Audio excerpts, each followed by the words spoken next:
What is the real cost of investment in a business? That's the question that we're answering today. Because a lot of people, when they go look at whether they're doing a startup or they're buying a business or they're just investing into a business to help it grow more, lots of different ways to invest in a business. I think in this video, we'll talk a little bit about the way that we've invested in some businesses. But I think a lot of people do not consider some of the costs that you're actually going to have.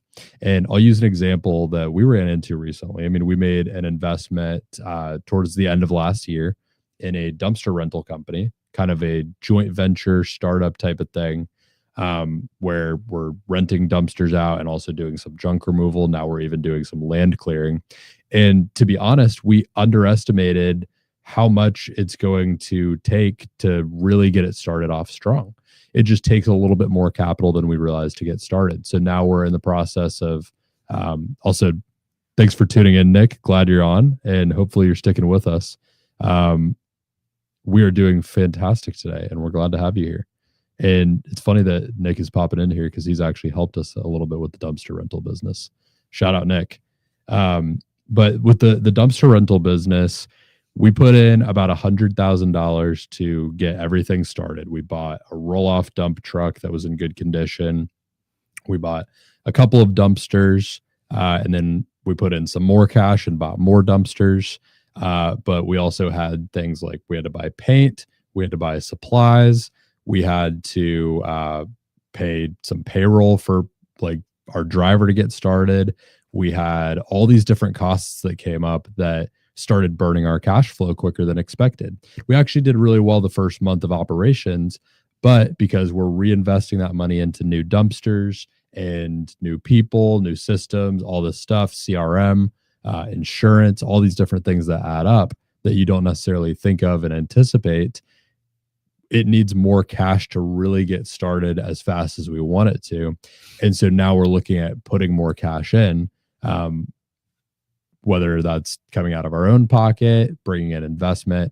These are the things that you have to consider sometimes when you underestimate it. It's just sometimes it's just such a undervalued thing. I feel the concept of the cash flow, because at the end of the day, you say I need this much to start a business, and when you look on details and sites, and you look at the equipment costs, and most times you'll only factor in equipment costs. The next step is factoring in labor. And level 3 to all of this, which as you did very well, is you floated your salaries for 3 months. You said, what about, I don't need to survive a month. I need to survive 3 months. So when it came down to it, I mean, you guys put a lot more into the business than you thought initially. And then even then you're like, crap, we need to put more in. And that sort of cushion that thankfully you had the ability to go and grab it. But if you started this off on your last, like 50K, let's say, you would be so up the river pulling out loans and stuff.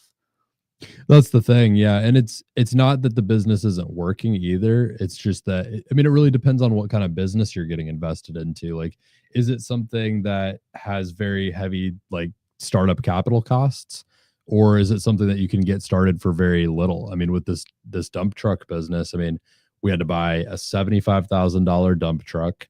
Dumpsters on average have costed us about $1,000, but it's hard to find them for that cheap. They're usually a couple or a few $1,000. So that's finding them kind of aftermarket, a little bit beat up, where we can refurbish them. Actually, that's how Nick, who's in the chat, helped us. He's a welder, so he actually helped us weld some of the dumpsters to fix them and that sort of thing. But I mean, that's us being real scrappy and like getting the dumpsters as cheap as we can. But to grow this business, even though we had a great first month, a lot of that cash went into buying more dumpsters, putting it into the working capital that we need. So that also becomes the constraint of the business too. We can only grow so fast with a limited amount of dumpsters. So now we're thinking, okay, we put in some more cash, we get up to this like kind of base level of dumpsters where some of our fixed costs, like our rent for the warehouse where we have to store the dumpsters, our salary for the driver for the trucks can be more. And we can kind of cover some of these fixed costs and start to have more. Otherwise, you're kind of just like using the cash flow of the business and reinvesting it and getting there, but you might get there very slowly, and it might be a while before you can take cash flow for yourself. So these are the kinds of things that you have to consider when you're thinking about investing in a business. I just remember that when I was talking to some guy who was in the mortgage banking and lending industry, specifically on the, well, he was actually on the lending side business. He would tell me that when people didn't when they submitted a application for whether SBA or whatever business loan, if they did not say, like, if they didn't give like a amount of like float money, if they didn't label like we're going to be, cash flowing at this point, if they didn't have an idea, like when he would sit down and say, well, how long do you think it's going to take you to cash flow? And if they were like, oh, it'll take like a month, 2 month tops, he was adamant that he would just say, you need to go do more research. I'm not going to approve this, because the fallacy of I'm going to make money off the gate. I just need enough to get the stuff, get going. I'm good, is far and away never the actual case. You happen to be, you happen to set this up very smartly. I think you guys were probably in the top, 1%. You had somebody who you could partner with, who had a list, who had a demand for the service, and you plugged and played, and it worked out very well, thankfully, and things kept coming, and now you're getting more and more. So I think for the average person, though, when you are making that budget and trying to figure out what that's going to cost you, you may figure out your first month, but you should probably be prepared to ask for 3 to 4 months of capital just out the gate. Yes, you're going to have a larger lump sum, which means the interest is going to be more, but you're going to be happy when after month 3, when you start making money, you didn't have to dip into your own savings to kind of, force the issue. And when I say making money, I don't mean you paid all the bills, because hopefully by month 2, you're meeting your expectations. Month 3, you should actually be able to say, okay, the business had money left over after everybody and everything was paid. That's what I mean when I say you're actually making money. That's beyond everything being paid. Being paid is the bare minimum. Yeah, and I mean, you at the end of the day, you want to get a return on your investment if you're putting money in, and you have to get one if you're bringing investment in from somewhere. And it's all about just like accurately projecting what is it going to take to get to kind of that liftoff point. And I think just a lot of these things, to get kind of specific, people forget things like insurance. They forget things like a CRM. They forget, having enough to invest into advertising. We had kind of like a couple little like mistakes that happened, and we might end up getting some of it back, but we had some mistakes that happened in the advertising that costed us money that we're not going to get back. And that those types of things happen sometimes, and you can't necessarily anticipate how everything is going to go. So, I mean, I think that you almost you want to like dramatically overestimate how much money it's going to take you to get started with something, just to build in the fact that there are things that you can't anticipate and won't think of that are just going to pop up and going to happen. We bought this roll-off truck, and we had the cable snap on us, and we had to pay to get it replaced. And that wasn't expected. It happened after just a month in use. And these sort of things just happen, and you've got to have cash reserves ready for that, or you're not going to be able to keep growing the business as fast. I was actually about to say that part of the thing that you're building, especially when you're dealing with a lot of equipment, is repair costs. Yeah, doesn't matter if the equipment is brand new, doesn't matter if it's lightly used, fully used, if it's old, but you got a mechanic buddy who's going to fix it up for you. You always got to factor in what is the average repair cost for something on that vehicle and make sure that's calculated, because again, that'll hit you hard, especially when you're dealing with bigger stuff. Yeah, your car is expensive. This is probably 5 to 10 times more expensive than your car. So in any event, you need to assume the worst. And then when it doesn't happen, if you got that 4 months of cushion and by month 3, you're cash flowing like crazy, sure, pay it off a little quicker. But at the end of the day, you want to be prepared for the worst when you're doing anything, even when you're going to get a loan for a business. I mean, the SBA says you got to put down 10% for a reason, and you're buying into a business with that rest of that loan. So you're essentially only paying 10 out the gate, and you're getting loaned the rest of the purchase. But you have to make sure when buying a business that there is some sort of capital and kind of what you're getting yourself into. Is the business cash flowing enough for you to eat some of those costs? Because remember, you're stepping into a fully functioning machine, theoretically. Is that fully functional machine's monthly cost going to be able to cover some of those expenses that may or may not pop up? You have to do that math. You have to figure it out, and you have to factor that into the price. So these are all things that are not just unique to smaller and kind of scrappier startup type businesses. These are something you need to consider when purchasing a business that is fully functional. If you don't pull a salary out for, let's say you got to feed your salary right back into the machine to cover some stuff, are you going to be okay? Did your emergency fund get built up enough where you can survive this? So I think that's something that beyond the cogs, beyond the, how much money, beyond the cost of the labor, beyond all the other factors that we look at when looking at a business, the simple math of if everything goes sideways from purchase to, the first 3 to 4 months, is this thing going to be able to survive? And that's really what you have to figure out when you're looking at acquiring or even starting a business. Yeah, and I mean, just a good general rule of thumb is it's going to cost more than you thought, and it's going to take longer than you thought to cash flow. Just plan for it to be more disappointing and less easy than you thought. I mean, how many people do you know who buy a house and then they say the minute they sign the papers, they own the house, in like 2 days, everything falls apart? I'm not saying the business will do that, but basically you were in the house for a month and the cable snapped. That is weird. That shouldn't have happened, but here we are. We just bought the truck too. Yeah. We bought the truck and it was lightly a month used and a half at before best. that. Yeah, it was basically brand new. Yeah, it was. I mean, the mechanic said, "Oh, this looks fantastic," but these things just happen. And I mean, I think that's what I would caution anyone who's getting into business. Like, whether you have business experience or not, just try to talk to some people that have run businesses in the category that you're trying to run, because they might help you anticipate some of these things. But there's still, even at that, I mean, we talked to people getting into this, we still didn't anticipate quite how much costs there was going to be.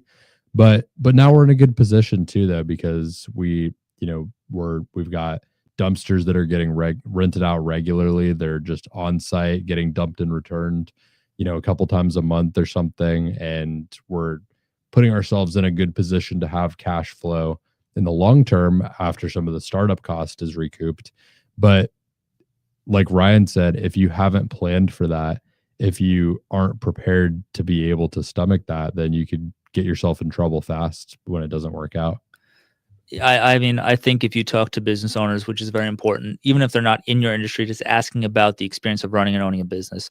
If any of them tell you it's great, it's fun, it's awesome, if they lead with something positive, if they're very gung-ho and it seems like a pretty cool idea, they're lying to you. They're not somebody you should trust, or they have somebody else doing everything for them, and that's not where you're going to be. All the business owners I know that are really doing it and are actually successful at it, they have families, it's an income, it's actually successful, they build. They always say, "Why are you crazy? You should just get a job. It's so much nicer. You get to leave. You have a paycheck." It's like they will tell you why you shouldn't do it and what all the headaches are, and they'll tell you that if you can survive long enough to have employees, that you've essentially just gone to another layer of hell. And they'll tell you why dealing with employees is the worst thing ever, and why everybody, you will get a list of headaches and gripes and all this other stuff before they'll ever tell you all the good things that come of it. And usually they won't ever be like, "But the money's great." They'll be like, I would trade a lot of this money to have half of these headaches. So if you listen to all that and you're still like, "Hey, I get it. I acknowledge that. I know that this is going to probably suck for a bit and I got to prepare the best I can, but I want to do it." All right, then you pass the first test theoretically, but really let some people beat you down. I mean, we had Grant here in the studio last week on the show. Great episode. Go watch that one. He's the king of yes, but, and just really trying to beat down the ideas and the thoughts and the concepts to the point where if you can find ways to solve the problems that he proposes and every wall he throws up, then yes, you should go ahead with the idea. And he'll happily say, "Okay, great. We did all that." And if you convince him, he's like, "Great, I'm on board. I think as long as we are aware of this, we're good to go." We actually have a question from the audience. Two things. Well, Nick said, "Hit me up. I've got a lead for you." So thanks, Nick. I will be hitting you up. That's awesome. God bless you, Nick. He said someone needs to rent a dumpster for 1 to 2 months. So we will happily help them out. And then Rajan 7683 says, "Hey, I am a student doing engineering and business. How can a student get into business ownership, and what are the trade-offs I should look at when I have a software engineering job lined up?" That's a good question. Holy cow, that's a whole episode. Well, it's very hard for a student to get into business ownership. That being said, one of my partners in one of my businesses now actually got started when he was a student. So I'll use his example as a good example here because I didn't get started when I was a student. I flailed around for a couple years not knowing what the hell I wanted to do before I was ever in business. And then I fell into it accidentally. And I graduated in something just to figure out I didn't think I wanted to be in that. And then I ended up making a crazy full circle and being in the same kind of thing in a different way. So I certainly didn't have it as figured out as it sounds like you have it figured out now, knowing that you want to get into it like while you're still a student. So engineering and business, I think that if I was in engineering right now, I mean, there's a lot of great stuff out there. I would try to find a specialty. I think mechanical engineering is a really good space to get into because I mean, I'm in the HVAC space in one of our holdings right now. We're in the HVAC cleaning space. We're actually thinking about adding on like repair, replacement, and install, maybe not install, but like more repair and replacement services, possibly even install services to the cleaning, because there's just a lot of money in that industry. Like if you can use some of your engineering skill set to figure out how to get into mechanical engineering and really like be like a strong player in that space. I mean, I see this work all the time come up like in commercial companies, like large facilities that need mechanical engineering stuff. I mean, my God, the ticket prices on some of that stuff is insane. So if you can figure out a way to get into that, that's a really good route. But it can be difficult to go straight into something like that. You're not going to have credibility. You're not going to have trust. So you could start on the residential side instead and start to build into that later. But what my partner Sean did, who got started in business when he was still a student, is he just kind of started like hustling. I mean, he started with like a very simple, easy business to learn. He started in moving, just people transporting their stuff when they were moving. He got a moving company started while he was still in college, like kind of towards the end, and was just like kind of taking jobs here and there. He was hustling and recruiting fellow students and people that were going to class with him that wanted extra work. And he would just like, he just networked his way into it at first. At first, he wasn't really running ads and everything. He literally just met a bunch of realtors and a bunch of people that knew people that might be moving, and he just made good offers and tried to cut his teeth and hustle. And he turned one job into two jobs into three, and so on and so on, and slowly kind of built it up and then took it full time right out of college. So I mean, I would pick something first and foremost. Try to look in your network, look at like what an easy business to start could be. And if you have that mechanical engineering background, I would say consider something like HVAC or plumbing or electrical.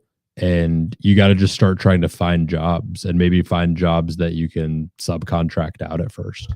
If you can learn how to kind of know what is needed on the job, maybe from some of your engineering background, but also take that and kind of pair it with like trying to teach yourself some skills of networking and meeting the right people and finding work that other people can't find.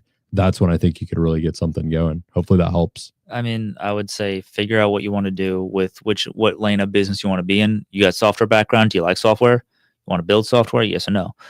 And just kind of go back from there. Are you trying to fill a void, like trying to get away from where, you think something is going to get hot? Look into that. I think if you're getting into software as a job, grab a software job and just, in my opinion, start stacking cash, and then just spend your time chatting with people, going out to meetups, finding businesses in your area that need like maybe some freelance work or something, or at the very least go to like, read trade shows or whatever. I mean, me and Brody have gone to random shows where we had no business being there, and most of the time they're free or they're like dirt cheap to get into. And we just went to the happy hours and we're chatting people up who were there like with businesses. And we made a lot of great connections through that and learned a ton about industries. But if you're in a software job, I'd say live below your means, stack your cash, because the better you are on paper, when you see a business that's cash flowing, looks good, and you've developed some people around you who can help you actually bring this vision to life with their experience, like we did with a lot of the stuff that we've worked on. Like we've never really gone to anything alone. We've always partnered with people we know personally, we've known for a while, and we trust.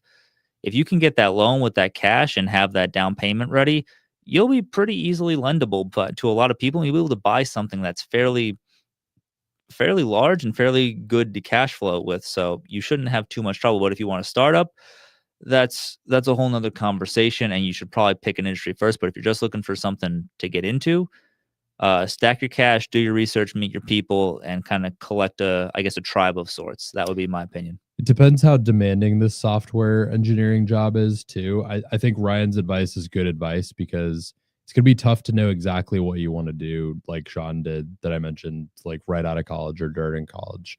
And it sounds like you have a good thing lined up. What I would maybe recommend doing, and this is a little bit more along the lines of like what I did and how I got into business. What I did is I just did both at the same time. So I just kind of started my own LLC. Actually started it with my dad while I was just working a full-time job, and I was just kind of like hustling, trying to network and meet business owners. For you, if you are taking the software engineering job, then I think that a lot of the skill sets that you're learning in the software engineering, you can implement those in businesses. So if you get really good at like prompting and prompt engineering and like building some of these systems, you might be able to bring some of that into these businesses that are already established and just like and get paid as kind of a subcontractor for them or just project based. And if you can fit that into your schedule, I would just try to keep the software engineering job and just start hustling and doing work on the side for other businesses. And that's how I got started. I had a full-time job in marketing, about a year and a half out of college after working in another industry for a while and getting it really shaken up by COVID. I got into digital marketing, and I had this like nice cushy digital marketing job where I was working remote, and I was realistically getting my work done in like 2 hours during the day.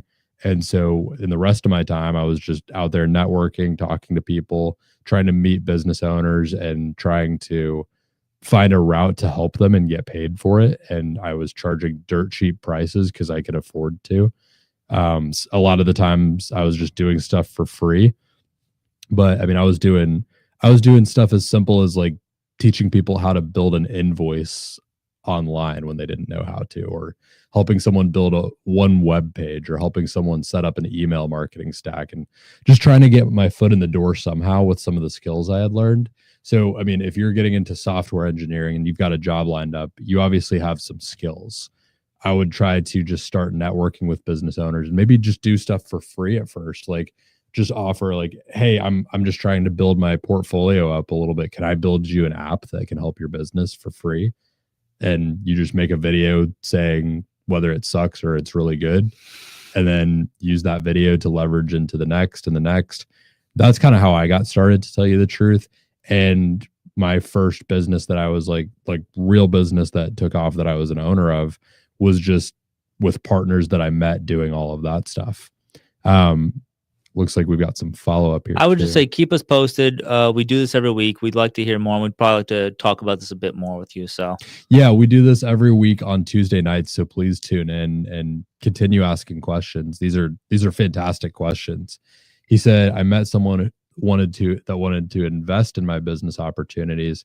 I wanted to know what resources there are to learn to evaluate a business and know what is worth your time or not. Oh God. Okay. So it's a deep question. We have tons of videos on that, but I think it's at the end of the story, it depends on the business. I mean, we looked at a hazardous waste disposal business, and that one, the way you look at it, the way you value it, the way you're going to go about your valuation process is going to be different than an HVAC business, which is going to be slightly different than the other trades, which is going to be different than an online marketing. It really will depend on the business type and the way that it's structured.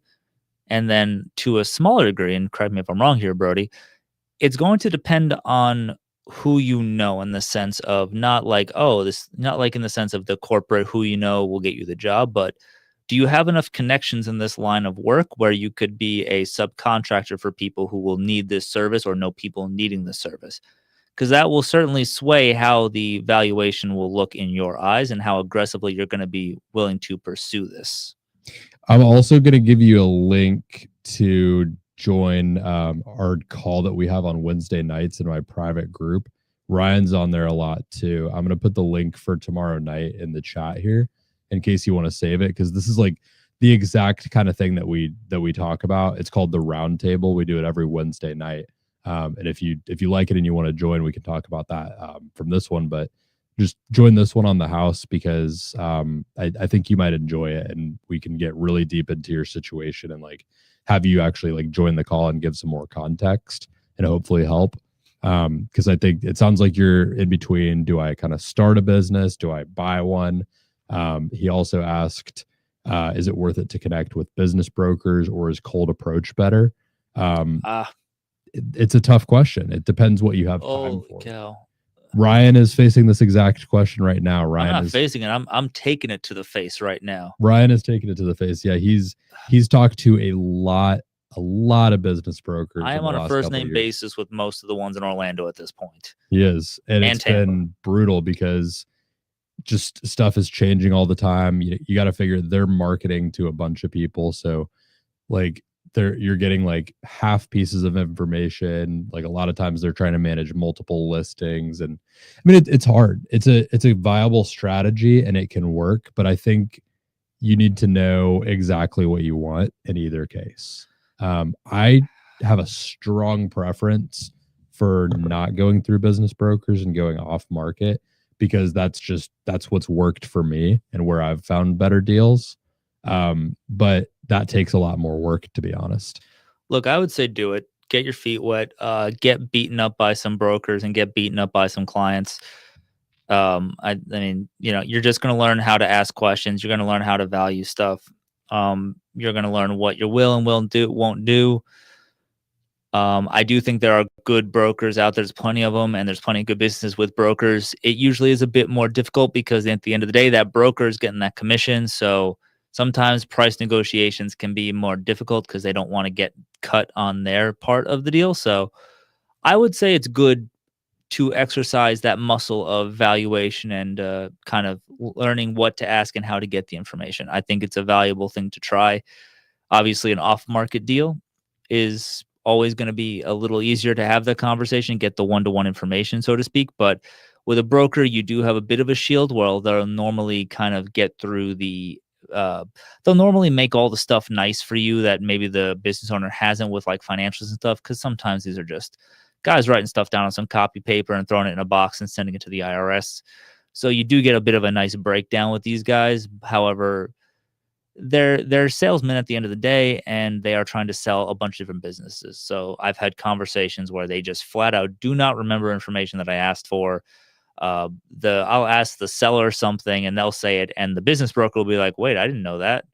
So you do have a mixed bag, and it's not their fault. They have a lot of people there trying to figure out what's going on. So I'd say do it. Pursue some, talk to some, get a feel, get comfortable with those interactions. And it will make talking to an owner that much easier when you actually have somebody who's like, hey, I'm interested in maybe selling or partnering. What do you think? And you can actually know what to ask and how to go about it. We've got another question too.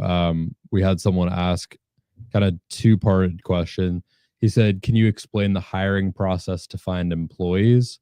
And then also said, where did you find talented employees for your private equity? So I'll answer the second one first, actually, because we still are very small as a private equity company. We've become more of like a holding company. I would describe us as like an investment firm holding company. But we don't really have a big team as far as like our internal team.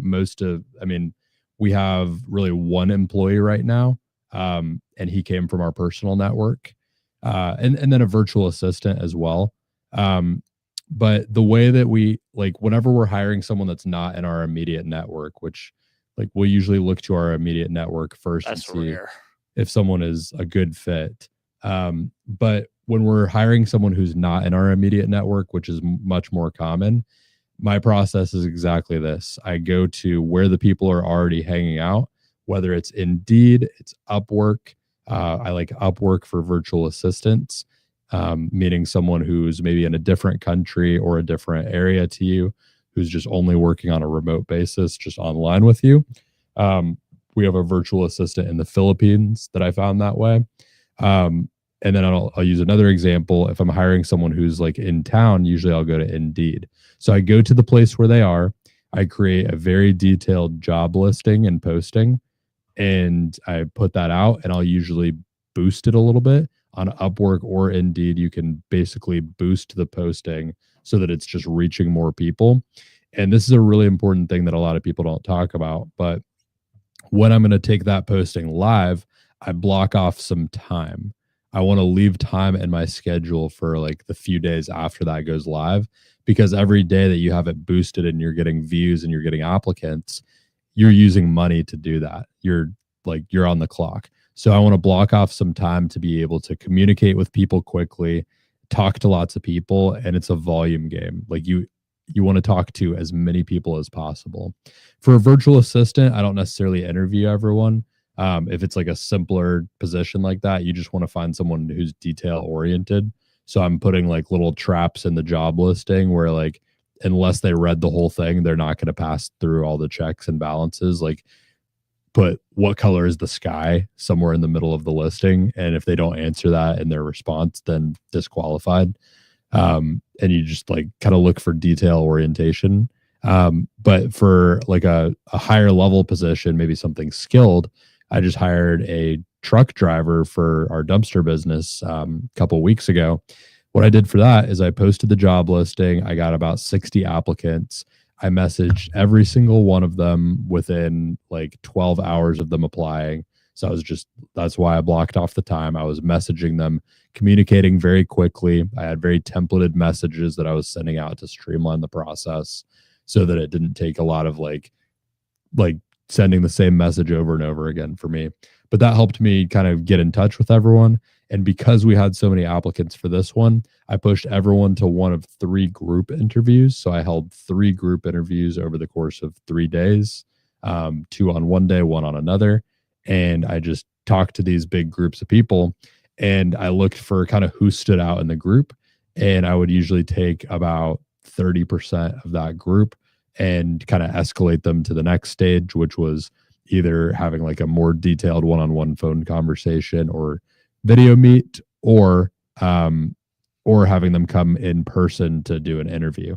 And then from there, we interviewed, I think we only ended up interviewing about 6 people for that. Typically, I'd like to interview more if it's a really high skilled position. This one was something where everyone that we interviewed kind of had the background for the most part. So it was kind of easy to just spot out like who really stood out by who had really good communication, who was doing it longer, who was doing the direct type of work longer, who had the best attitude. Those are the kinds of things we were looking for. And we had one candidate that just really stood out above the rest in all those ways. And that's who we hired. But he stood out because he compared to these other candidates. If we would have just interviewed him and a couple other people, we wouldn't have had a lot of data to compare it to. Like, maybe he seems like he would be good at the job, but like, how does he stack up to the usual worker in this? And so you want to talk to as many people as possible. Oh, Samuel, good to see you in here too. Hope you're doing well. Samuel works on some major roll-ups. Yeah, I think it's you just got to get your applicant pool down. You need to get things slimmed down. I mean, recently, we had a new employee for a very skilled role at my mom's dog school, and it was a big time role. A lot of applicants. This guy had a huge resume. He sent videos. He had crazy like volume of work, and did some interviews. Had him fly in. We're like working interview, like mesh with the team. He was dismissed by hour 4. It was such a tremendously bad fit for the company, and it was so apparently quick that he was very quickly dismissed. And I think had there been more of a group interview where stacking up, it might have been an easier situation. But I think in any high skill, and we're saying skill, and you might think, well, as a truck driver, as a dog trainer, you can't just find those on the street. And when you're talking about wanting to hire people for financial positions, you're also going to want to take the same approach of this is a high skill role with a high need for experience and a good, I guess, ability to work with a team is the way I'll put it. So if you don't have those two things, you're likely setting yourself up for failure before you've even gotten out of the gate, especially if you're trying to build a private equity firm, which I would say, unless you have a massive capital backing, might be quite the undertaking. So just my 2 cents. Yeah, I think as far as like how are they going to be working with a team, I would look for proxies to that when you're talking to people. Like you want to look at like what is their communication style? Are they easygoing? Maybe you like throw them a couple difficult questions and you just try to test them a little bit, and you're looking for like how do they respond under pressure and that sort of thing. My partner Grant is fantastic at that. He'll throw kind of like unexpected curveball questions at someone when he's interviewing them, just to try to, like, for lack of better words, kind of shit test them a little bit. And he's looking for like how are they going to respond? How do they hold up under pressure? Are they going to be able to handle pressure in the day-to-day job environment? And when you do a group interview, you also get to see how are they with other people? Are they kind of like flowing well in this scenario? Are they closed off? Are they just kind of sitting back? Are they trying to over talk everybody? Are they a leader? Are they the first to volunteer information or ask a question? Which, I mean, first to talk doesn't always mean leader to me. First to talk not necessarily. Sometimes the loudest is the dumbest. But Sure, it's how do they hold themselves when they're positioned with certain questions, and how do other people kind of play off of their answers? Do people tend to, look to them and try to copy their work because they think that's the smartest answer? So there's a lot you can do to really make sure you're getting the best people. But you need to get good data, and you only get good data by talking to a lot of people. And another good marker is like if as you're interviewing someone, you're learning about the position, things that you didn't know, that's a very good sign that this person would be a good hire. Because I think the mark of a fantastic hire is that they're actually bringing new knowledge and new expertise to the business when you hire them. They should be expanding like the knowledge that you have in the business in a way that you weren't able to do on your own. They shouldn't just like fill a hole and be a plug to the hole or serve like some simple purpose. They should be leveling up the way that you're doing business. And so when I, like, for this truck driver, for example, when we were hiring him, he had been in the industry for years, for like 3 or 4 years as a driver. And he had all these little things that he mentioned where like you could just tell he was running, not like in a cocky way, but just the way he was talking about it, he was running circles around our knowledge of the space. And we said, well, hey, we're probably going to be better off if we have someone who knows what they're doing. Mm-hmm. Hopefully that answers your question though. But I mean, when it comes down to the cost of investing in a business, I really just want to hammer this home to kind of finish us off here. You need to think through all the different factors. You should invest more than you expect it to take. Expect that it's going to take longer to pay you back. And that should go for whether you're investing your own money or especially if you're investing someone else's money. Just expect that it's going to take longer. It's going to be more expensive. And if it's not, then that's great. But you should overproject everything. And for the love of God, do not invest family money. You may think you know what you're doing. You may think 17 black is going to hit. It's not. And then you're just never going to talk to them again. I mean, it happens more than you care to think, but a lot of people will say, oh, I can get money from, a relative. Everybody has that one relative that wants to give them money for a business thing. Don't do it. It's not worth the free money and whatever. It will just tie things up in the end. So I would say keep your money safe, save your side cash for those unexpected fees, and be very diligent. And if you get to a bank and they ask you how much it's going to take to get you to profit, say more time than you think it's actually going to take, because odds are they don't want to hear it'll take me 2 months. So be careful, be smart, and know exactly what you're getting into. That's right. And if you have any other questions that you want us to cover on the show, again, we do this every Tuesday night, right around 6 p.m. Eastern Standard Time. Tune in, ask the questions while we're here. We want to have you engage and participate in the conversation. This one was a lot of fun because we had a lot of people participating. So tune in, ask your questions, and give us topics to cover on the next one. We're trying to cover topics that are relevant and timely and that people are trying to figure out right now. So let us know what you want to hear us talk about. And until then, we'll see you on the next one.